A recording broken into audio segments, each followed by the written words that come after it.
അങ്ങനെ ഇന്ന് മുതൽ നമ്മൾ എഗ് ഡയറ്റ് സ്റ്റാർട്ട് ചെയ്യാണ് കേട്ടോ. അപ്പോൾ ഇന്നലെ ഞാൻ നല്ലോണം ഫുഡ് കുറച്ചിട്ടുണ്ടായിരുന്നു. അതിൻ്റെ കാരണം മിഞ്ഞാന്ന് നമ്മൾ നന്നായിട്ട് ഫുഡ് കഴിച്ചതുകൊണ്ടാണ്. അപ്പോൾ ഞാൻ കാണിച്ചിട്ടുണ്ടായിരുന്നു വെയിറ്റിലെ 100 കണ്ടു, 99.8 കണ്ടു മിഞ്ഞാന്ന് നമ്മൾ ഇന്നലെ നോക്കിയപ്പോൾ. അപ്പോൾ അതങ്ങനെ അവിടെ എന്താ പറയുക, ഞാനൊരു 100 റൗണ്ട് ഇട്ടവിടെ വെച്ചിട്ടുണ്ട്. നമുക്ക് ഇങ്ങനെ ഇന്നലെ നന്നായിട്ട് എത്രത്തോളം ഞാൻ കുറക്കാൻ പറ്റുമോ അത്രത്തോളം ഞാൻ ഇന്നലത്തെ ഫുഡ് കുറച്ചിട്ടുണ്ടായിരുന്നു. രാവിലെ ഒന്നും കഴിക്കാതെ ഉച്ചയ്ക്ക് മാത്രം ഫുഡ് കഴിച്ച് പിന്നെ വൈകുന്നേരം ഇങ്ങനെ ചെറിയതായിട്ട് വിശപ്പ് വന്നപ്പോൾ ഒരു ചായ കുടിച്ച് അങ്ങനെ നിന്നു കേട്ടോ. അപ്പോൾ ഇന്ന് ഞാൻ രാവിലെ എഴുന്നേറ്റ് പാടെ വെയിറ്റ് നോക്കിയിട്ടുണ്ടായിരുന്നു കേട്ടോ. വെയിറ്റ് പറയണോ അല്ലെങ്കിൽ വേണ്ട, വെയിറ്റ് നമുക്ക് ലാസ്റ്റ് കാണിക്കാം. എല്ലാവരും എന്താ പറയുക, വെയിറ്റ് നോക്കിയിട്ട് വേഗം വീഡിയോ ഒന്നും കാണാതെ സ്ഥലം കാലിയാക്കണമെന്നാണ് എനിക്ക് തോന്നുന്നത്. അപ്പോൾ ഞാൻ കരുതി വെയിറ്റ് ലാസ്റ്റ് കാണിക്കാമെന്ന്. അപ്പോൾ ഈ വീഡിയോയുടെ ഏറ്റവും ലാസ്റ്റ് നമ്മുടെ വെയിറ്റ് കാണിച്ചിട്ടുണ്ട് കേട്ടോ. ഇന്നത്തെ കുറഞ്ഞിട്ടുണ്ടോ കൂടിയിട്ടുണ്ടോ എന്നൊക്കെ ഒന്ന് ജസ്റ്റ് കാണുന്നുണ്ട്. ലാസ്റ്റ് വീഡിയോൻ്റെ ലാസ്റ്റ് നോക്കാം. അപ്പോൾ അത് നോക്കിയിട്ട് ഞാനിതാ ഇന്ന് എന്തായാലും ഒരു തീരുമാനം എടുത്തു, 10 ദിവസം നമുക്ക് എഗ് ഡയറ്റ് തുടങ്ങാമെന്ന്. അങ്ങനെ രാവിലെ എഴുന്നേറ്റ് ഞാനിതാ മുട്ട ഒരു 5 എണ്ണം എടുത്തിട്ടുണ്ട്. ഞാൻ യൂട്യൂബിലും ഗൂഗിളിലൊക്കെ സെർച്ച് ചെയ്ത് നോക്കുമ്പോൾ നമുക്ക് എഗ് ഡയറ്റ് ചെയ്യുന്നവർക്ക് 5 6 മുട്ട വരെ കഴിക്കാമെന്നൊക്കെയാണ് ഞാൻ കണ്ടത് കേട്ടോ. പക്ഷേ ഞാൻ അത്രയൊന്നും കഴിക്കുന്നില്ല, മാക്സിമം 3 എണ്ണം കഴിക്കാനാണ് വിചാരിക്കുന്നത്. പിന്നെ എഗ് ഡയറ്റ് ചെയ്യുമ്പോൾ നമുക്ക് രാത്രി ഓട്സൊക്കെ കഴിക്കാം. വൈകുന്നേരത്തെ ഫുഡ് ഉണ്ടല്ലോ, അത് ഓട്സ് കഴിക്കണത് നമുക്ക് എന്താ പറയുക, സ്വാദനത്തിനും കാര്യങ്ങൾക്കൊക്കെ നല്ലതാണ്. അത് നമ്മളിപ്പം എഗ് മാത്രം കഴിക്കുമ്പോൾ നമുക്ക് എന്തായാലും ഒരു ബുദ്ധിമുട്ട്, വയറിനൊക്കെ ഒരു ബുദ്ധിമുട്ട് വരാൻ സാധ്യത ഉള്ളതുകൊണ്ടാവും വൈകുന്നേരം ഓട്സ് ഫ്രൂട്ട്സ് കാര്യങ്ങളൊക്കെ കഴിക്കുമ്പോൾ നമുക്ക് ആ ഒരു എന്താ പറയുക, ആ ഒരു സ്വാദനം കാര്യങ്ങളൊക്കെ നന്നായിട്ട് നടക്കാൻ സഹായിക്കും ഓട്സ് എന്ന് പറയുന്നത്. അപ്പം അതൊക്കെ കഴിക്കാം എന്നുള്ളതുകൊണ്ട് നമുക്ക് എന്ത് ചെയ്യുന്നത്, സമാധാനമുണ്ട്. എന്തെങ്കിലുമൊക്കെ കഴിക്കാമല്ലോ. കിറ്റോ ഡയറ്റിൽ നമുക്കത് ഒന്നും കഴിക്കാൻ പറ്റുന്നില്ല. പക്ഷേ എൻ്റെ ഇടയ്ക്കിടയ്ക്ക് ഞാൻ ചീറ്റ് ചെയ്യുന്നതുകൊണ്ട് പ്രോപ്പറായിട്ട് അങ്ങോട്ട് പോകുന്നുമില്ല. എന്തായാലും നമുക്ക് ഇതും കൂടി ഒന്ന് നോക്കാം. ഒരു 10 ദിവസം നമുക്കുണ്ട്, നമ്മുടെ മുന്നിലുണ്ട്. അപ്പോൾ അതൊന്ന് ചെയ്ത് നോക്കാമെന്നാണ്. നല്ലതായാലും നമുക്ക് റിസൾട്ട് കിട്ടുകയാണെങ്കിലും ഇല്ലെങ്കിലും ജസ്റ്റ് ഒന്ന് ചെയ്ത് നോക്കാമെന്ന് കരുതി. അപ്പോൾ രാവിലെ ഞാൻ എഴുന്നേറ്റ് വന്നു. നമ്മുടെ പതിവ് പോലെയുള്ള കാര്യങ്ങളൊക്കെ ചെയ്യുന്നുണ്ട് കേട്ടോ. അപ്പോൾ ഇന്ന് ഞാൻ മൈദപ്പൊടി കൊണ്ട് ഒരു പത്തിരിയാണ് ഉണ്ടാക്കുന്നത്. അപ്പോൾ അതിലേക്ക് കുറച്ച് ചിക്കൻ ഫ്രിഡ്ജിലുണ്ടായിരുന്നു, കുറച്ച് കൂടി ഉണ്ടായിരുന്നുള്ളൂ. അപ്പോൾ അത് ഞാൻ അങ്ങോട്ട് നീട്ടി ഒരു ഉരുളക്കിഴങ്ങും ഒക്കെ ഇട്ടിട്ട് കറി ഉണ്ടാക്കി. അപ്പോൾ ഇന്ന് നമുക്ക് എന്താ പറയുക, ഇന്നലെ ചെയ്യാൻ വിചാരിച്ചിരുന്ന കുറച്ച് ക്ലീനിങ് പരിപാടിയൊക്കെ ഉണ്ട്, അതൊക്കെ ചെയ്യണമെന്നാണ് മനസ്സിൽ വിചാരിക്കുന്നത്. അപ്പോൾ ചിക്കൻ കറി കുറച്ച് കൂടുതൽ ഉണ്ടാക്കി കഴിഞ്ഞാൽ നമുക്ക് ഉച്ചക്ക് എന്ത് ചെയ്യാം, അതിലേക്ക് കുറച്ച് ഗീ റൈസ് മാത്രം ഉണ്ടാക്കി. ഇന്ന് വേറെ ഒന്നും ഉണ്ടാക്കാതെ നമുക്ക് എന്തെങ്കിലുമൊക്കെ എക്സ്ട്രാ പണി ഉണ്ടാകുമ്പോൾ നമ്മൾ ആ കിച്ചണിൽ ഇങ്ങനെ പണിയൊന്നും നോക്കിയിരുന്നാൽ അതിന് മാത്രമേ നേരം ഉണ്ടാവുള്ളൂ. അപ്പം കിച്ചണിൻ്റെ പണി കഴിഞ്ഞിട്ട് നമുക്ക് വേറെ ഒരു പണിയെടുക്കാനും കഴിയില്ല അല്ലേ. അപ്പോൾ ഞാൻ എന്ത് ചെയ്തു, വേഗം ഞാൻ കുറച്ച് കൂടുതൽ ചിക്കൻ കറി ഉണ്ടാക്കി. പിന്നെ നമ്മൾ മൈദപ്പത്തിരിയാണ് ഉണ്ടാക്കുന്നത് കേട്ടോ. അപ്പോൾ പിന്നെ നമ്മുടെ ഡ്യൂട്ടികളൊക്കെ കണ്ട് സ്റ്റാർട്ട് ചെയ്തിട്ട് പിന്നെ ഒരു 12 മണിയൊക്കെ ആകുമ്പോൾ എന്ത് ചെയ്യാം, നമുക്ക് ഗീ റൈസ് ഉണ്ടാക്കാം. അങ്ങനെയൊക്കെയാണ് പ്ലാന്. അപ്പോൾ എന്തായാലും ഞാൻ ഉണ്ടാക്കി തുടങ്ങിയപ്പോഴേക്കും ഇതുമൂന്ന് എക്സാമാണ് മദ്രസയിൽ അല്ലേ. മദ്രസക്ക് പൂട്ടാനായി, മക്കൾക്ക് എല്ലാവർക്കും എക്സാം ആയിരിക്കൂലേ. അപ്പം അവൾ എക്സാം ആയതുകൊണ്ട് തന്നെ പെട്ടെന്ന് എത്തും, എന്നെ 8-8:30 ആകുമ്പോഴേക്ക് എത്തും. അപ്പോഴേക്കും ഞാനിതാ കറി അവിടെ സെറ്റായിട്ടുണ്ട്, പത്തിരിയൊക്കെ പരത്തി വെച്ചിട്ടുണ്ട്. ഇനി അതൊക്കെ ഒന്ന് ചുട്ടെടുക്കുമ്പോൾ തന്നെ അവൾക്ക് കൊടുക്കുക. അവൾക്ക് ചെറുതായിട്ടൊരു ചുമയുണ്ട് കേട്ടോ. ഇതുമൂന്ന് എന്താ പറയുക, അങ്ങനെ ഈ രാത്രിയൊക്കെ ഓരോ പരിപാടിക്ക് പോകുക പെട്ടെന്ന് ഈ മഫ്ത ഇട്ടാൽ തന്നെ അവൾക്ക് വേഗം വിയർപ്പ് താവും കേട്ടോ. മദ്രസക്കും സ്കൂളിലേക്കൊക്കെ മഫ്ത ഇടുമ്പം എന്താ പറയുക, അത്രയും നേരം ചൂടുമല്ലേ, അപ്പം വേഗം വിയർപ്പ് താവും. ആ ഒരു പ്രശ്നം ഉണ്ട് അവൾക്ക്. അപ്പോൾ ഞാൻ എന്താ പറയുക, നല്ല കഫക്കെട്ടും ചുമയൊക്കെ, രാത്രി ഉറങ്ങാൻ കഴിയാത്ത ചുമയൊക്കെ ഉണ്ട്. അപ്പോൾ ഞാൻ കുറച്ച് ലേഹം കൊടുക്കാറാണ് പതിവ് കേട്ടോ. ഈ ചുമക്കൊക്കെ ഞാൻ അധികം നമ്മൾ വൈദ്യന്മാരുടെ കടയിൽ നിന്ന്, കോട്ടക്കൽ ആര്യവൈദ്യശാലയിൽ നിന്നൊക്കെ ഞാൻ ലേഹം വാങ്ങി വെക്കാറാണ് കേട്ടോ ചെയ്യാറുള്ളത്. ഇങ്ങനെ മരുന്ന് ഇങ്ങനെ കൊടുക്കണ്ടല്ലോ എന്ന് കരുതിയിട്ട്. അപ്പോൾ അത് കുടിച്ചിട്ട് ചൂടുവെള്ളം കുടിക്കുമ്പോൾ നല്ല പെട്ടെന്ന് ചുമ മാറുന്നതായിട്ട് എനിക്ക് തോന്നാറുണ്ട്. അപ്പോൾ രാത്രിയൊക്കെ ആയാലും നമുക്ക് ഈ ലേഹം ഞാൻ ഇങ്ങനെ രാത്രി മക്കൾ ചുമക്കുമ്പോൾ എന്ത് ചെയ്യും, എടുത്ത് കൊണ്ടുവെക്കും കേട്ടോ. അപ്പോൾ അത് ലേശം അപ്പോൾ തന്നെ ആ ചുമച്ച് ഇങ്ങനെ ബുദ്ധിമുട്ടുന്ന ഉറക്കത്തിലൊരു ചുമ വരുമല്ലോ, ആ സമയത്ത് ഒരു തോണ്ടിയിട്ട് അവൾക്ക് ഞാൻ കൊടുത്തിട്ട് ലേശം ചൂടുവെള്ളം കൊടുത്താൽ അത് അപ്പം അവിടെ അമർന്ന് നിൽക്കും കേട്ടോ. പിന്നെ കുറേ നേരം കഴിഞ്ഞിട്ട് പിന്നെ ചുമക്കും കൊടുക്കുള്ളൂ. അപ്പം മരുന്നാണെങ്കിൽ നമുക്ക് അങ്ങനെ 3 നേരമല്ലേ കൊടുക്കാൻ പറ്റുള്ളൂ, എപ്പോഴും കൊടുക്കാൻ പറ്റില്ലല്ലോ. ഇതാവുമ്പോൾ നമുക്ക് ആ പേടിയില്ല. ഇടയ്ക്കിടയ്ക്ക് ചുമക്കുമ്പോഴൊക്കെ ഞാൻ കൊടുക്കുകയും ചെയ്യും. അങ്ങനെ പെട്ടെന്ന് 1-2 ദിവസം കൊണ്ട് അത് മാറും കേട്ടോ. അപ്പോൾ അങ്ങനെ ഞാൻ അവൾക്കൊരു നന്നായിട്ടൊരു ചുക്ക് കാപ്പി ഉണ്ടാക്കി കൊടുത്തു. പിന്നെ ലേഹമൊക്കെ ഏലാതി ലേഹമാണ് അവൾക്ക് ഇഷ്ടം കേട്ടോ. പക്ഷേ എനിക്ക് കഴിക്കാൻ വേണ്ടി, എനിക്ക് ചുമ കഫക്കെട്ടൊക്കെ വരുമ്പോൾ കഴിക്കാൻ വേണ്ടിയിട്ട് നല്ല കടുപ്പത്തിലുള്ള ലേഹം കൊണ്ടുവച്ചിട്ടുണ്ട്. അപ്പോൾ അത് ഓളെ ഏലാതി ലേഹം കഴിഞ്ഞപ്പോൾ ഞാൻ സ്കൂളിലേക്ക് ലേശം ആ ഒരു ലേഹമൊക്കെ ആക്കി കൊടുത്ത് അവളെ ഫുഡൊക്കെ കൊടുത്ത് അവളെ പറഞ്ഞയച്ചതിന് ശേഷം നമ്മളിത് അവിടെ ഫുഡ് കഴിക്കാനായിട്ട് ഇരുന്നു. ഇന്ന് രാവിലെ ഞാൻ 2 മുട്ട മാത്രം കേട്ടോ, വേറെ ഒന്നും എടുത്തിട്ടില്ല. അത് മാത്രം ഇങ്ങനെ കട്ട് ചെയ്ത് കാണാനൊരു ഭംഗിക്ക് കട്ട് ചെയ്ത് ഇങ്ങനെ വെച്ചിട്ടുണ്ട്. പിന്നെ നമ്മുടെ ഫേവറേറ്റ് ചായ കുടിക്കാമല്ലോ എന്നുള്ളൊരു സമാധാനം എനിക്കുണ്ട് കേട്ടോ. കാരണം നമ്മുടെ കീറ്റോ ഡയറ്റിൽ നമുക്കത് പറ്റില്ല എന്നറിഞ്ഞിട്ടും കുടിക്കണതാണ്. അപ്പോൾ ഇതങ്ങനെയല്ലല്ലോ, നമുക്ക് ചായ കുടിക്കാം, മധുരം ആഡ് ചെയ്യേണ്ടെന്നേ ഉള്ളൂ. പക്ഷേ എന്നാലും ഞാൻ ഇച്ചിരി ഒരു എന്താ പറയുക, ഇതിലൂടെ ഒരു മധുരം ഇങ്ങനെ ഇട്ടണോ ചട്ടണ് ഇല്ലേന്ന് ചോദിച്ചാൽ ഇല്ല എന്നുള്ള രീതിയിൽ ഞാൻ ഇട്ടിട്ടുണ്ട് ഇച്ചിരി കേട്ടോ. അതും 2 മുട്ടയാണ് കഴിക്കുന്നത്. നീനുട്ടിയുടെ പത്തിരിയും ചിക്കൻ കറിയൊക്കെ കഴിക്കുന്നുണ്ട്. അതിന് മണം എൻ്റെ മൂക്കിലടിക്കുന്നുണ്ട്. പക്ഷേ ഞാനത് കഴിക്കുന്നില്ല. അപ്പോൾ അവൾ എന്നെ ഇങ്ങനെ അമ്മച്ചേക്ക് തിന്നോക്ക് എന്നൊക്കെ പറയണം കേട്ടോ. അപ്പോൾ എന്താ വെച്ചാൽ ഇപ്പോൾ കറക്റ്റ് 100 ആണ്. അപ്പോൾ ഇതിൽ നമ്മൾ ഈ ഡയറ്റ് നിർത്തി കഴിഞ്ഞാൽ എന്തായാലും വീണ്ടും 100ൻ്റെ മുകളിൽ ഇങ്ങനെ പോവും. അപ്പോൾ അത് വേണ്ടല്ലോ എന്ന് കരുതി കുറച്ചും കൂടെ ഒരു 97 എന്നൊക്കെ ഉള്ള ലെവൽ, 3 കിലോ 4 കിലോനൊക്കെ കുറയുമായിരിക്കും എന്ന് വിചാരിക്കണു. ഇനി അതിൻ്റെ ഇടയിൽ വേറെ പ്രശ്നങ്ങളൊന്നും ഉണ്ടാവില്ല എന്ന് വിചാരിക്കുകയാണ്. എന്താ പറയുക, പരിപാടികളൊക്കെ കഴിഞ്ഞു എന്നുള്ളൊരു പ്രതീക്ഷയിലാണ് കേട്ടോ. നമുക്ക് നോക്കാം. അങ്ങനെ പിന്നെ എഗ് ഡയറ്റ് കഴിക്കുമ്പോൾ കുറച്ച് ബുദ്ധിമുട്ടാണെന്ന് എനിക്ക് കമൻറ്റ് വന്നിട്ടുണ്ടായിരുന്നു. ഇങ്ങനെ എഗ്ഗ് തന്നെ കഴിക്കുമ്പോൾ നമുക്കതിൻ്റെ ചടുപ്പ് ഉണ്ടാവും എന്നൊക്കെ പറഞ്ഞു. അപ്പോൾ ഞാൻ യൂട്യൂബിൽ ഗൂഗിളിലൊക്കെ നോക്കിയപ്പോൾ കണ്ടത്, അതിലേക്ക് നമുക്ക് രാവിലെയൊക്കെ ഇപ്പോൾ എഗ്ഗ് കഴിക്കുമ്പോൾ ഒരു ആപ്പിളിൻ്റെ പകുതി കഴിക്കാം. അങ്ങനെ കലോറി കുറഞ്ഞ ഫ്രൂട്ട്സ് ഉണ്ടല്ലോ, അതൊക്കെ കഴിക്കാമെന്ന് ഞാൻ കണ്ടിട്ടുണ്ട്. അപ്പം നമുക്ക് ഇങ്ങനെ എഗ്ഗ് മാത്രം കഴിക്കണ്ട. അപ്പോൾ രാവിലെ ഞാൻ രാവിലെ ഫ്രൂട്ട്സ് കഴിക്കുന്നത് നല്ലതല്ല എന്ന് ഞാൻ കേട്ടിട്ടുണ്ട്. അപ്പോൾ ഞാൻ രാവിലെ ഇത് മാത്രം കഴിച്ചു. പിന്നെ ഞാൻ കക്കരി കുറച്ച് കൂടുതൽ കൊണ്ടുവച്ചിട്ടുണ്ട്. നമുക്ക് വിശക്കുമ്പോഴൊക്കെ കക്കരി കഴിക്കാം. അത് പിന്നെ എത്ര വേണേലും കഴിക്കാമല്ലോ. അപ്പം അതങ്ങനെ കൊണ്ടുവച്ചിട്ടുണ്ട് കേട്ടോ. പിന്നെ നോക്കാം നമുക്ക് എത്രത്തോളം. രാത്രി ഞാൻ എന്തായാലും എഗ്ഗ് കഴിക്കില്ല എന്ന് വിചാരിച്ചിട്ടുണ്ട്. അപ്പോൾ രാവിലെ 2 ഉച്ചക്ക് 1 എഗ്ഗാണ് വിചാരിക്കുന്നത്. അങ്ങനെ 3 ഞാൻ കഴിക്കുന്നുള്ളൂ. അധികം കഴിക്കാൻ നമ്മളിപ്പോൾ കീറ്റോ ഡയറ്റ് ഇങ്ങനെ ചെയ്ത് പോകുന്നത് കൊണ്ട് തന്നെ എനിക്കൊരു വീണ്ടും ഇനി എഗ്ഗ് ഡയറ്റ് ചെയ്യുമ്പോൾ കൂടുതൽ ഇനിയും എഗ്ഗ് തന്നെ കഴിക്കണ്ടല്ലോ എന്ന് കരുതിയിട്ട് ജസ്റ്റ് 3 മതി. അതിൽ വീഡിയോയിലൊക്കെ ഞാൻ കണ്ടത് 6 വരെ കഴിക്കുന്നവരുണ്ട് കേട്ടോ. അങ്ങനെ അതിനെപ്പറ്റി പറയുന്നവർ, ഡോക്ടർമാരൊക്കെ പറയുന്ന ഞാൻ വീഡിയോസ് ഇങ്ങനെ ഒരുപാട് സെർച്ച് ചെയ്ത് കണ്ടിട്ടുണ്ടായിരുന്നു. അങ്ങനെ നമ്മുടെ ഫുഡ് കഴിക്കലൊക്കെ കഴിഞ്ഞ് ഞാൻ നേരെ ക്ലീൻ ചെയ്യാൻ വേണ്ടി പോയി. നീനുട്ടിയുടെ പാത്രം കഴുകാനും അതിനൊക്കെ കിച്ചണിലെ പരിപാടിയൊക്കെ ആയിട്ട് നിന്നിട്ട് ഞാൻ പിന്നെ ജനവാതിലും കാര്യങ്ങളൊക്കെ ഒന്ന് അടച്ച് ഒക്കെ മുൻഭാഗത്താണ് ആദ്യം തന്നെ തുടങ്ങിയത്. അപ്പോൾ ഞാൻ പിന്നെ നമ്മുടെ ഭക്ഷണം കഴിക്കുന്ന റൂം മാത്രമായിരുന്നു ക്ലീൻ ചെയ്യാൻ വിചാരിച്ചിട്ടുണ്ടായിരുന്നു. പിന്നെ കരുതി എന്തായാലും തുടങ്ങി, ഇന്ന് വൈകുന്നേരം വരെ അങ്ങോട്ട് പണിയാണ് ചെയ്യാമെന്ന് കരുതിയിട്ട് നമ്മൾ ഫുഡ് കഴിക്കണ ഹാളും പിന്നെ സോഫ ഒക്കെ ഇട്ടിട്ടുള്ള ഹാളിൽ അതും പിന്നെ ഈ മുൻഭാഗം അങ്ങനെ 3 ഭാഗമുണ്ട് ഇന്ന് ക്ലീൻ ചെയ്യാമെന്ന് കരുതി. പിന്നെ റൂമുകൾ മാത്രമേ ഉള്ളൂ. റൂം പിന്നെ ഇടയ്ക്കിടയ്ക്ക് നമ്മൾ ക്ലീൻ ചെയ്യണതാണ്. അധികമൊന്നും ഉണ്ടാവില്ല. കാരണം നമ്മൾ കിടക്കുന്ന റൂമിന് ഹസ്ബൻഡിന് തന്നെ അലർജി ഉള്ളതുകൊണ്ട് അത് ഇടയ്ക്കിടയ്ക്ക് നമ്മളൊന്ന് ജനവാതിലൊക്കെ ഒന്ന് തുറന്ന് തട്ടിക്കൊട്ടി പിന്നെ ബെഡ്ഷീറ്റൊക്കെ മാറ്റി ഇടയ്ക്കിടയ്ക്ക് ചെയ്യണതാണ് കേട്ടോ. അപ്പോൾ അതുകൊണ്ട് റൂമുകളൊന്നും നമുക്ക് അങ്ങനെ അധികം കച്ചറയൊന്നും ഉണ്ടാവില്ല. അപ്പോൾ ഡൈനിങ് ഹാളും കാര്യങ്ങളൊക്കെ ആയിരിക്കും. പിന്നെ നമ്മൾ റോഡിൻ്റെ ആ വക്കിനാണ് വീട്. അതിലൂടെ ഇങ്ങനെ വണ്ടി അങ്ങടും ഇങ്ങോട്ടും പോകുന്നത് കൊണ്ട് തന്നെ നല്ല പൊടി പറയും. കാരണം ഞങ്ങളുടെ വീട് പുഴൻ്റെ അടുത്താണ്. പുഴ മണലിൻ്റെ ഒരു സംഭവമാണ്. ഈ ഭാഗത്തുള്ള ഞങ്ങളുടെ മുറ്റത്തൊക്കെ ഒരു മണൽത്തരി പോലുള്ള മണലാണ് കേട്ടോ. പെട്ടെന്ന് പൊടി നന്നായിട്ട് പാറും. അപ്പം എന്താ പറയുക, അങ്ങനെ വണ്ടികളൊക്കെ കൂടുതൽ ഒരു വീട്ടിലിപ്പോൾ ഒരു വണ്ടി ഇല്ലാത്ത വീടുകളില്ലല്ലോ. അപ്പോൾ അങ്ങനെ ഇതിലൂടെ പോകുന്ന വണ്ടികളൊക്കെ ഇങ്ങനെ പൊടി പാറുന്നതുകൊണ്ട് മുൻഭാഗത്ത് എപ്പോഴും നല്ല പൊടി ഉണ്ടാവും. അപ്പം അതൊക്കെ ഒന്ന് ജസ്റ്റ് തട്ടിക്കുട്ടി റെഡിയാക്കി പിന്നെ നമ്മൾ ആ ഭാഗം ഒന്ന് അടിച്ച് വാരി ഇട്ടതിന് ശേഷം ഇങ്ങോട്ട് പോന്നു. ഇവിടെ ഈ ജനവാതിലൊക്കെ ഒന്ന് തുറന്നിട്ടു.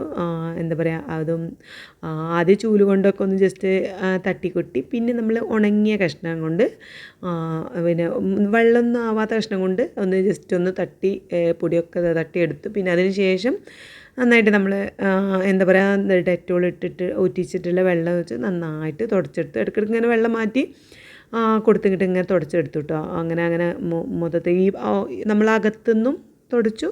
പിന്നെ പുറത്തു കൂടെ പോയിട്ട് പുറത്തുനിന്നും തുടച്ചു, ജനവാതിലൊക്കെ അങ്ങനെ തുടച്ചു. അപ്പോൾ 2 സൈഡൊന്നും തുടക്കുമ്പോഴാണ് ആ ജനവാതിൽ മൊത്തത്തിൽ വൃത്തിയാവുള്ളല്ലോ. അങ്ങനെയൊക്കെ ചെയ്ത് പിന്നെ സോഫയൊക്കെ വലിച്ചിട്ട് അതിൻ്റെ അടിഭാഗമൊക്കെ ഒന്ന് അടിച്ചു തരും. അത് പിന്നെ നമ്മളെന്നും നന്നായിട്ട് സോഫയുടെ അടിയിലൂടെയൊക്കെ നമ്മൾ അടിച്ച് വാരുന്നതാണ്. എന്നാലും ഇന്നിപ്പോൾ നമ്മൾ തുടച്ച് വെച്ച സാധനം നമ്മൾ നാളെ വീണ്ടും തട്ടിക്കുട്ടിയാലും പൊടി ഉണ്ടാവുമല്ലോ. അങ്ങനെയുള്ള കുറേ പൊടികളും കാര്യങ്ങളൊക്കെ ഉണ്ട്. എന്നാലും ഞാൻ വിചാരിച്ച അത്ര ഇല്ല കേട്ടോ. കാരണം ഇത് നോമ്പിന് ചെയ്യാനുണ്ടല്ലോ എന്ന് കരുതിയിട്ട് കുറച്ച് ദിവസമായിട്ട് ഞാൻ ഇങ്ങനെയുള്ള ക്ലീനിങ് പരിപാടികളൊന്നും ചെയ്യുന്നുണ്ടായിരുന്നില്ല.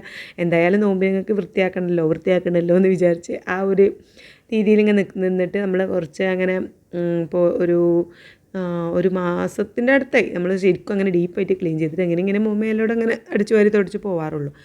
അപ്പം ഞാൻ ഇത്രയും നല്ല ഇതിൽ കൂടുതൽ പൊടികൾ ചളിയും ഒക്കെ പ്രതീക്ഷിച്ചിട്ടുണ്ടായിരുന്നു. കൂടുതലൊന്നുമില്ല. ആ സോഫയുടെ ബാക്കിൽ കുറച്ചൊരു എന്താ പറയുക മാറാല പോലെ കുറച്ച് സാധനങ്ങളും പിന്നെ ഈ ദുമ്മുൻ്റെ കുറച്ച് കളി സാമാനങ്ങളും ഒക്കെ ഉള്ളൂ കേട്ടോ. അല്ലാതെ കുഴപ്പമൊന്നുമില്ല. അതൊക്കെ എന്തായാലും നമുക്ക് തുടക്കുമ്പോൾ ഒരു സമാധാനം തന്നെ അല്ലേ. ഒക്കെ തുടട്ടിക്കൊട്ടി തുടച്ചാലൊരു വേറൊരു വൃത്തി തന്നെയാണ്. അപ്പോൾ തോന്നി എന്നും ചെയ്യണം, അല്ലെങ്കിൽ ആഴ്ചയിൽ ഒരിക്കലെങ്കിലും ചെയ്യണം, ആ ഒരു ഫ്രഷ് കാണാൻ വേണ്ടിയിട്ട് എന്നൊക്കെ വിചാരിക്കും. പിന്നെയും നമ്മൾ പോലെ നമ്മുടെ തിരക്കുകൾ നമ്മുടെ കാര്യങ്ങളൊക്കെ ആയിട്ട് ഇനിയിപ്പോൾ നാളെ തന്നെ എനിക്ക് ഓരോ ആവശ്യത്തിന് മഞ്ചേരി പോകാനുണ്ട്, മനടുത്തുനിന്ന് പോകാൻ അങ്ങനെയൊക്കെ ഉണ്ട്. അപ്പം എന്താ പറയുക തയ്ക്കാനുണ്ടാവും. ഇങ്ങനെ ഓരോ ദിവസവും ഓരോ കാര്യങ്ങളുണ്ടാവും. അപ്പോൾ നമുക്ക് എന്നും നമ്മൾ വീട് ഇങ്ങനെ ഓരോ രീതിയിൽ എന്നും ക്ലീൻ ചെയ്യാനൊന്നും കഴിയില്ല. ഇങ്ങനെ ഡീപ്പായിട്ട് കേട്ടോ. ഒന്ന് അടിച്ചു വാരുക തുടക്കുക എന്നല്ലാതെ. പിന്നെ എന്താ പറയുക ഐറൂസ് ഉണ്ടെങ്കിൽ ഞാൻ എന്നും അടിച്ചു വാരി തുടക്കും, അല്ലെങ്കിൽ ഒന്നരാടൊക്കെ ചെയ്താൽ മതി. അടിച്ചു വാരിയാൽ തന്നെ ക്ലീനായി കിടക്കുന്നുണ്ടാവും. കാരണം വേറെ ആരുമില്ലല്ലോ. ഇതും സ്കൂളിൽ വന്നാൽ എന്തെങ്കിലുമൊക്കെ കച്ചറയൊക്കെ ആക്കുള്ളൂ. പിന്നെ നീനുട്ടി അല്ലെ അവളുടെ ക്ലാസ്സായിട്ടും എഴുതാൻ വായിക്കാനാണ് അവിടെ എവിടെയെങ്കിലും ഒരു മൂലയിലുണ്ടാവും. അപ്പോൾ പിന്നെ അധികം അങ്ങനെ പിന്നെ വെല്ലുട്ടിയില്ലേ ഇതുമാണ് വന്നിട്ട് പിന്നെ ഇങ്ങനെയുള്ള ഊക്കാണ് ഇങ്ങനെ കത്രിക കൊണ്ട് പേപ്പർ കട്ട് ചെയ്തിട്ടുള്ള പരിപാടികൾ. ഇപ്പോൾ സ്കൂളിലൊക്കെ അങ്ങനത്തെ പരിപാടികളാണല്ലോ. സ്കൂളിലൊക്കെ എല്ലാം കൊടുക്കുന്നതും ഇങ്ങനെയുള്ള പരിപാടികളാണല്ലോ. അപ്പോൾ അതുകൊണ്ട് കുറേ കച്ചറയൊക്കെ ഇങ്ങനെ അവളാക്കും കേട്ടോ. പിന്നെ അവൾ വലുതായ കഴിഞ്ഞില്ലേ, തീർന്നില്ലേ. അപ്പോൾ ഞാൻ എന്താ അവളെ ഇഷ്ടത്തിന് അങ്ങോട്ട് ചെയ്യട്ടെ എന്ന് കരുതും. ഞങ്ങൾ മൈൻഡ് ചെയ്യാറില്ല. എല്ലാം അവളുടെ പരിപാടി കഴിഞ്ഞിട്ടൊക്കെ എന്താണ്ട് അടിച്ചു വാരി വൃത്തിയാക്കാറാണ് കേട്ടോ ചെയ്യാറ്. പിന്നെ വൈകുന്നേരത്തെ നമ്മുടെ വീഡിയോസൊന്നും നമ്മളധികം കാണിക്കാറില്ലല്ലോ. അങ്ങനെ അതാ സോഫയൊക്കെ നീക്കി 2 ഭാഗം ഒക്കെ അതിൻ്റെ ഉള്ളിലൂടെയൊക്കെ ഒന്ന് അടിച്ചു വാരി. പിന്നെ അത് കഴിഞ്ഞ് ഈ ഭാഗത്തുള്ള സോഫ ഉണ്ട്, അവിടെ ഞാൻ ജസ്റ്റ് ഒന്ന് നീക്കി സോഫയൊക്കെ തുടച്ചു ഒക്കെ ഒന്ന് അടിച്ചു വാരിയൊക്കെ ചെയ്തിട്ടുണ്ടായിരുന്നു കേട്ടോ. അടിച്ചു വാരലൊക്കെ കഴിഞ്ഞ് അടുക്കളയുടെ അവിടെ വരെ എത്തി എന്താ പറയുക കൂട്ടി വാരിയിട്ടു. അതിന് ശേഷം നമ്മൾ ഈ ഒന്നും കൂടി വെള്ളമൊക്കെ എടുത്ത് ഡെറ്റോളൊക്കെ ഒറ്റിച്ച് വെള്ളമൊക്കെ എടുത്ത് വന്നിട്ടുണ്ട്. അപ്പോൾ ജനവാതിലും എന്താ പറയുക ആ വാതിലുകളും ഒക്കെ ഒന്ന് തുടക്കാൻ വേണ്ടിയിട്ട് കേട്ടോ. അപ്പോൾ പിന്നെ അപ്പോഴും വീണ്ടും ഉണ്ട്. പിന്നെയും നമ്മൾ ആ ജനവാതിൽ നിന്ന് ഇങ്ങനെ തുടക്കുമ്പോൾ ചെറുതായിട്ട് പൊടിയൊക്കെ വീണ്ടും അവിടെയൊക്കെ കച്ചറായി പിന്നെയും ഒന്നും കൂടി അടിച്ചു വാരി. എന്തായാലും ഞാനൊരു 10 മണിക്ക് സ്റ്റാർട്ട് ചെയ്തത്. ഇതുമ്പോൾ പോയി ചായ കുടിച്ച മുതൽ സ്റ്റാർട്ട് ചെയ്തതാണ്. അപ്പോൾ ഒരു ഏകദേശം ഈ ഹാളും ആ മുൻഭാഗത്ത് സിറ്റ് ഔട്ടും കഴിഞ്ഞപ്പോൾ 12-12:30 ആയിട്ടുണ്ട് കേട്ടോ. അപ്പോൾ ബാങ്കൊക്കെ കൊടുക്കുന്ന സൗണ്ട്. ഇനിയിപ്പോൾ മൂപ്പര് പള്ളി വന്ന അപ്പം ഫുഡ് വേണം. അപ്പോൾ അതുകൊണ്ട് ഞാൻ വേഗം ഈ പരിപാടി ഇവിടെ ഈ ഹാളും സിറ്റ് ഔട്ട് കഴിഞ്ഞ ശേഷം വേഗം കിച്ചണിൽ പോയി നമ്മൾ വേഗം ഗീ റൈസ് ഉണ്ടാക്കിയിട്ടോ. പിന്നെ ഒന്നും ചെയ്യാനില്ല. അപ്പം ചിക്കൻ കറിയും ഗീ റൈസും ഉണ്ട്. അപ്പോൾ ഞാൻ പിന്നെ ഫ്രിഡ്ജിൽ നോക്കിയപ്പോൾ ഉണ്ട് കുറച്ച് ഫിഷ് കിടക്കുന്ന, അതും മസാലയൊക്കെ പറ്റി കിടക്കുന്നുണ്ട് കേട്ടോ. അപ്പോൾ ഞാൻ കരുതി ഞാൻ അതും കൂടി ഒന്ന് പൊളിച്ച് വെക്കാം, വെറുതെ ഫ്രിഡ്ജിൽ ഇങ്ങനെ വെച്ച് കേട് വരണ്ടല്ലോ എന്ന് കരുതി അതും വറുത്തെടുത്തു. അങ്ങനെ എൻ്റെ ഹസ്ബൻഡ് നീനുട്ടിയൊക്കെ എന്ത് ചെയ്തു, ചോറും ഗീ റൈസും ചിക്കൻ കറിയും പിന്നെ മീനൊക്കെ കൂട്ടി അവർ ഫുഡ് കഴിച്ചു. ഞാൻ എന്ത് ചെയ്തു, നന്നായിട്ട് കക്കരി കട്ട് ചെയ്തെടുത്തു കേട്ടോ. അതിലേക്ക് പിന്നെ എന്താ പറയുക ഒരു മുട്ട എടുത്തു.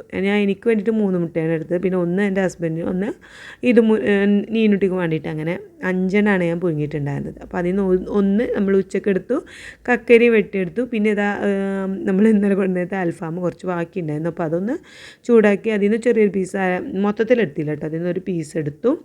അപ്പോൾ ഞാൻ കുറച്ചൊക്കെ നമ്മൾക്ക് മീറ്റ് അതേപോലെ തന്നെ ചിക്കന് എന്താ പറയുക ഫിഷൊക്കെ കഴിക്കാമെന്ന് അതിൽ കണ്ടു. അപ്പോൾ ഞാൻ ചെറിയൊരു പീസ് അങ്ങനെ എടുത്തു. അധികം കൂടുതൽ കഴിക്കാൻ പറ്റില്ല എന്ന് തോന്നുന്നു, എന്നാലും നമുക്ക് എന്തെങ്കിലുമൊക്കെ ഒരു എക്സ്ട്രാ ടേസ്റ്റ് വേണ്ടേ അതിന് വേണ്ടിയിട്ടോ. പിന്നെ ഞാൻ അത് കഴിഞ്ഞ ശേഷം എന്താ പറയുക ഇച്ചിരി ചെറിയൊരു കഷ്ണം നമ്മുടെ എന്താ പറയുക വത്തക്ക കഴിച്ചിട്ടുണ്ടായിരുന്നു കേട്ടോ. വാട്ടർ മില്ലനും അത് ചെറിയൊരു കഷ്ണം ഹസ്ബൻഡിന് വേണ്ടിയിട്ട് കട്ട് ചെയ്തപ്പോൾ അതിൽ നിന്നൊരു പീസ് എടുത്ത് ഞാനും കഴിച്ചിട്ടുണ്ടായിരുന്നു. അത് കഴിച്ച് കഴിഞ്ഞ് ഞാനൊരു അരമണിക്കൂറോളം കുറച്ച് റെസ്റ്റൊക്കെ എടുത്തതിന് ശേഷമാണ് ഈ ഒരു നമ്മൾ ഫുഡ് കഴിക്കുന്ന ഭാഗം ക്ലീൻ ചെയ്യാൻ വന്നത്. ഇവിടെ എന്താ വെച്ചാൽ കാര്യമായിട്ട് മക്കളുടെ സാധനങ്ങളായിരിക്കും, അവർ പഠിക്കാനിരിക്കുന്നതൊക്കെ ഇവിടെയാണ്. അപ്പോൾ അവിടെ ആയതുകൊണ്ട് എന്താ പറയുക, പിന്നെ എല്ലാ ബാഗിൽ നിന്നുള്ള എല്ലാ സാധനങ്ങളും ഇവിടെ ഇങ്ങനെ വലിച്ചു വാരിയിടും. പിന്നെ അവർക്ക് ആവശ്യമുള്ളത് മാത്രം ബാഗിലിടും, അവർ സ്കൂളിൽ പോകും. അങ്ങനെ ഇതാവശ്യമുണ്ട് അതാവശ്യമുണ്ട് ഇതൊക്കെ ആവശ്യമുള്ളതെന്നും പറഞ്ഞിട്ട് ആ മേശമേൽ അങ്ങനെ കൂട്ടി വെക്കും. ഞാൻ എപ്പോഴും പറയാം, മേശ എപ്പോഴും ഫ്രീ ആവണം. ആരെങ്കിലും പെട്ടെന്ന് വന്ന് ഫുഡ് കഴിക്കാനൊക്കെ ഇരിക്കുമ്പോൾ നമുക്ക് എന്താ അവിടെ ഒന്നും ഉണ്ടാവരുത്, മേശമേലൊന്നും വെക്കല്ലേ നീ എത്ര പറഞ്ഞാലും മക്കൾ കേൾക്കില്ല കേട്ടോ. മോളുവിൻ്റെ ബുക്ക് വരെ അവിടെ ഉണ്ടാവും. അപ്പം ഇന്ന് അതൊക്കെ ഏതായാലും അതിൻ്റേതായ സ്ഥാനത്തൊക്കെ കൊണ്ടുവച്ചു. ഇനി ഇവിടെ ആരെങ്കിലും എന്തെങ്കിലും വെച്ചാൽ എന്നോട് അടി കിട്ടുമെന്നൊക്കെ പറഞ്ഞ് പേടിപ്പിച്ച് വെച്ചിട്ടുണ്ട്. അങ്ങനെ പറഞ്ഞാൽ ഏകദേശം ഒരാഴ്ചയെങ്കിലും അവിടെ ഒന്നും വെക്കാതെ നിൽക്കും. ഇനി ഈ ഡൈനിങ് ടേബിൾ മേലെ ഒന്നും ഉണ്ടാവുന്നത് സത്യം പറഞ്ഞാൽ എനിക്ക് ഇഷ്ടമല്ല കേട്ടോ. പക്ഷേ ഇവിടെ ആണെങ്കിൽ ഡൈനിങ് ടേബിൾ എല്ലാ സാധനങ്ങളും ഉണ്ടാവും. പിന്നെ ഒന്നാമത് എന്താ വെച്ചാൽ ഇവിടെ വാഷ് ബേസിൻ്റെ മുകളിൽ കണ്ണാട ഉണ്ട്. എല്ലാവർക്കും അവിടെ ഒന്ന് ഇനിയിപ്പോൾ അൽമറിൻ്റെ അവിടെ കണ്ണട ഉണ്ടായാലും ഡ്രസ്സ് മാറ്റുമ്പോൾ ഈ ഒരു വാഷ് ബേസിൻ്റെ അവിടെ കണ്ണടൻ്റെ അവിടെ എത്തണം എല്ലാവർക്കും കേട്ടോ.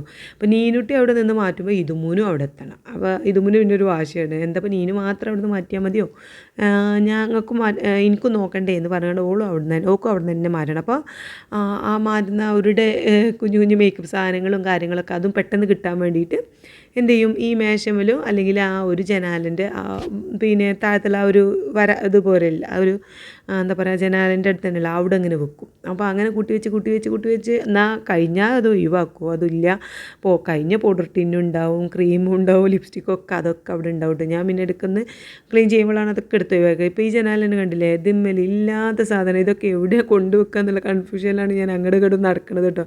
പിന്നെ അതിൽ എല്ലാം കൂടെ ഞാൻ എടുത്തിട്ട് ആ മേശമേൽ കൊണ്ടുപോയിട്ടു. എന്നിട്ട് നീനുവിനോട് പിന്നെ അപ്പക്കും തന്നെ ഇതുമ്മ വന്നിട്ടോ, ഇതുമ്മ പിന്നെ 3:30-3:45 ആകുമ്പോഴേക്കും വരും. അപ്പോഴാണ് ഞാൻ പിന്നെ ഉച്ചക്കത്തെ ഫുഡ് കഴിച്ചതിന് ശേഷമാണല്ലോ നമ്മൾ ഈ ഒരു ഭാഗത്ത് എത്തിയത് നന്നാക്കാൻ. അപ്പോൾ അതുകൊണ്ട് നീനുവിനോടൊക്കെ ആവശ്യമുള്ളതൊക്കെ എടുത്തേക്കാൻ പറഞ്ഞു. ഈ ഭാഗത്തൊന്നും ഇനി ഒന്നും ഇവിടെ ഉണ്ടാകാൻ പാടില്ല എന്നൊക്കെ പറഞ്ഞിട്ടുണ്ട്. നടക്കൊന്നുമില്ല എന്ന് എനിക്കറിയാം, എന്നാലും ജസ്റ്റ് കുറച്ച് ദിവസമെങ്കിലും അങ്ങനെ വൃത്തിയിൽ നിന്നോട്ടെന്ന് കരുതിയിട്ട് പറഞ്ഞതാട്ടോ.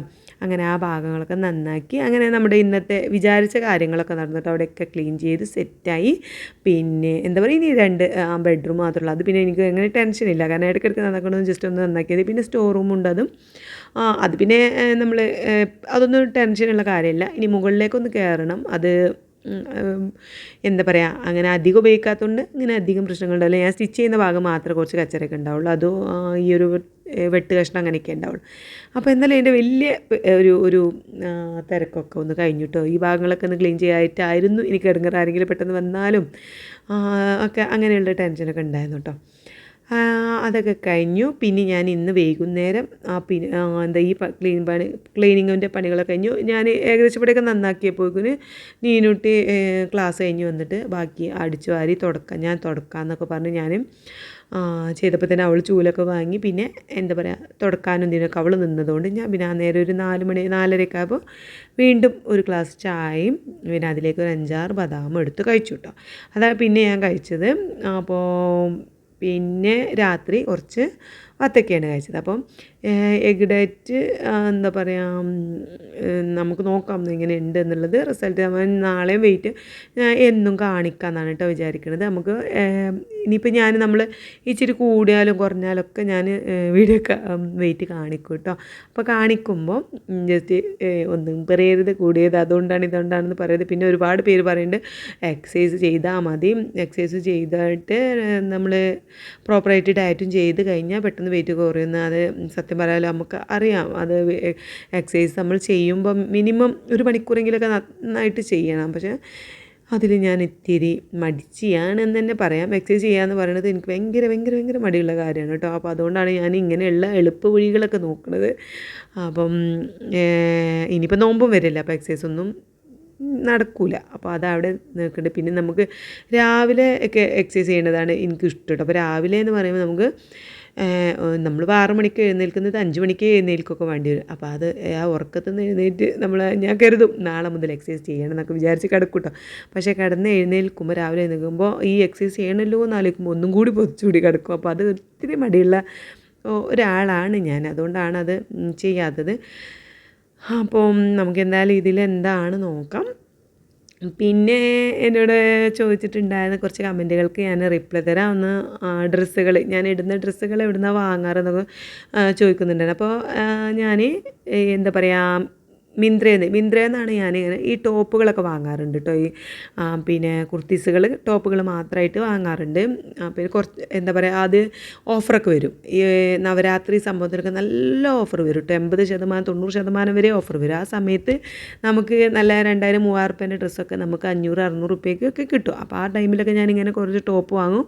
ഒരു 5-6 ഇടലൊക്കെ നമ്മൾ പുറത്തിട്ടിട്ട് ജീൻസൊക്കെ ഇട്ടിട്ട് അങ്ങനെ പുറത്തേക്ക് ഇട്ടിട്ട് പിന്നെ അതിന് ശേഷം ഞാൻ വീട്ടിൽ നിന്ന് ഇടാനൊക്കെ ലൈനിങ് ഒക്കെ വെക്കാത്തത് കൊണ്ട് നമുക്ക് വീട്ടിൽ നിന്ന് ഇടാനൊക്കെ നല്ല സുഖമാണ് കേട്ടോ. പക്ഷേ ഇതിൻ്റെ എന്താ വെച്ചാൽ റെഡിമെയ്ഡ് ആകുമ്പോൾ ഓപ്പൺ കുറച്ച് മുകളിലായിരിക്കും. അപ്പോൾ നമുക്കൊരു കുറച്ചൊരു ആ ഒരു ബുദ്ധിമുട്ട് എനിക്ക് തോന്നാറുണ്ട് കേട്ടോ. എന്നാലും പലാസൊക്കെ ഇടുകയാണെങ്കിൽ ഓക്കെയാണ്, കുഴപ്പമൊന്നുമില്ല. അപ്പം അങ്ങനെയാണ് ഞാൻ അധികം കുർത്തീസ് വാങ്ങാറുള്ളത്. പിന്നെ അധികം ക്ലോത്തൊക്കെ വാങ്ങിയിട്ട് സ്റ്റിച്ച് ചെയ്യാറുണ്ട്. അപ്പോൾ അതിൽ നമ്മൾ ക്ലോത്തൊക്കെ വാങ്ങി സ്റ്റിച്ച് ചെയ്യുമ്പോൾ നമ്മൾ ലൈനിങ് ഒക്കെ വെച്ച് തയ്ക്കുന്നത് കൊണ്ട് തന്നെ നമുക്കത് വീട്ടിൽ നിന്ന് ഇടാൻ കുറച്ചൊരു ബുദ്ധിമുട്ടായിരിക്കും. ലൈനിങ് ഒക്കെ ഉണ്ടാകുമ്പോൾ കുറച്ച് കട്ടിയൊക്കെ ഉണ്ടാകുമ്പോൾ ചൂടൊക്കെ ആകുമ്പോൾ കുറച്ച് ബുദ്ധിമുട്ടൊക്കെ ഉണ്ടാവും. എന്നാലും ഞാൻ പുതിയത് വാങ്ങുമ്പോൾ പഴയത് ഇങ്ങനെ ഓരോന്ന് വീട്ടിൽ നിന്ന് ഇടാനാക്കും. എനിക്ക് ഏറ്റവും ചുരിദാറുകളാണ് വീട്ടിൽ നിന്ന് ഇടാൻ എനിക്ക് കംഫർട്ട് കേട്ടോ. നൈറ്റി ഇടാൻ എനിക്ക് കുറച്ച് മടിയാണ്. ഞാൻ രാത്രി മാത്രമാണ് എന്താ പറയുക നൈറ്റി ഇടാറുള്ളത്. രാത്രി മേലെ കുളിക്കൊക്കെ ചെയ്തിട്ട് ഞാൻ രാത്രിയാണ് കുളിക്കാറ്. രാവിലെ അല്ല, രാത്രി കിടക്കുന്ന നേരം എല്ലാ പണികളും കഴിഞ്ഞ് കുളിച്ചിട്ടാണ് കിടക്കുക. അപ്പോൾ ആ നേരം ആണ് ഞാൻ നൈറ്റി ഇടുക. പിന്നെ രാവിലെ എഴുന്നേറ്റ് നമ്മൾ വെയിറ്റൊക്കെ നോക്കിയതിന് ശേഷം ഡ്രസ്സൊക്കെ മാറ്റി ആവാറാണ് ചെയ്യാറുള്ളത് കേട്ടോ. അപ്പോൾ നമ്മൾ രാത്രി ഇങ്ങനെ ഇതാണ് കഴിച്ചത്, കുറച്ച് വത്ത കഴിച്ചു. ഇതൊക്കെ ഏറ്റവും കലോറി കുറഞ്ഞ സാധനങ്ങളാണല്ലോ, അതുകൊണ്ട് നമുക്കിത് ധൈര്യമായിട്ട് കഴിക്കാം. അപ്പോൾ അത് ഞാൻ കുറച്ച് കഴിച്ചിട്ടുണ്ടായിരുന്നു. ഒരു മധുരമൊക്കെ കഴിച്ചപ്പോൾ എന്തോ ഒരു സമാധാനം കേട്ടോ. അപ്പോൾ ഇത് എനിക്ക് വലിയ കുഴപ്പമില്ലാത്തൊരു ഡയറ്റാന്ന് തോന്നുന്നത്. ഇനി റിസൾട്ടും കൂടി കിട്ടിയാൽ നമ്മൾ ഓക്കെയാണ്. അപ്പോൾ നമുക്ക് മുന്നോട്ട് ഇനി 9 ദിവസങ്ങളുടെ നമ്മുടെ ഫസ്റ്റ് ഡേ ആണ്. നമുക്ക് നാളെ വെയിറ്റ് നോക്കാം. അപ്പോൾ നമ്മുടെ ഇന്നത്തെ വീഡിയോ ഇത്രേ ഉള്ളൂ. എനിക്ക് കൂടുതൽ ഇതിനെപ്പറ്റി ഒന്നും അറിയില്ല കേട്ടോ. ഇത് ഫീഡിങ് മദേഴ്സൊക്കെ ഡയറ്റ് ചെയ്യാൻ പറ്റുമോ എന്നൊക്കെ ചോദിച്ചിട്ടുണ്ട്. കറക്റ്റ് എനിക്കറിയില്ല കേട്ടോ. വേറെ നമ്മൾ സെർച്ച് ചെയ്ത് നോക്കിയിട്ട് ചെയ്യാം. 10 ദിവസമല്ലേ ഉള്ളൂ, ചെയ്യാൻ പറ്റുമായിരിക്കും. അത്യാവശ്യം പച്ചക്കറികളും കാര്യങ്ങളൊക്കെ കഴിച്ചിട്ട്. അപ്പോൾ നമ്മുടെ ഇന്നത്തെ വെയിറ്റ് 99.5 അപ്പോൾ നമ്മൾ 500 ഗ്രാം കുറഞ്ഞിട്ടുണ്ട് കേട്ടോ. അപ്പോൾ നാളെ നമുക്ക് എത്രയാണെന്ന് നോക്കാം. ഞാൻ ലാസ്റ്റേ കാണിക്കുള്ളൂ. നാളെ വെയിറ്റൊക്കെ നോക്കിയിട്ട് നമ്മൾ വരാം. അപ്പോൾ ഇന്നത്തെ വീഡിയോ ഇത്രയേ ഉള്ളൂ. വീഡിയോ ഇഷ്ടപ്പെട്ടിട്ടുണ്ടെങ്കിൽ എന്തായാലും സപ്പോർട്ട് ചെയ്യണം. നാളെ കാണാം. Bye bye.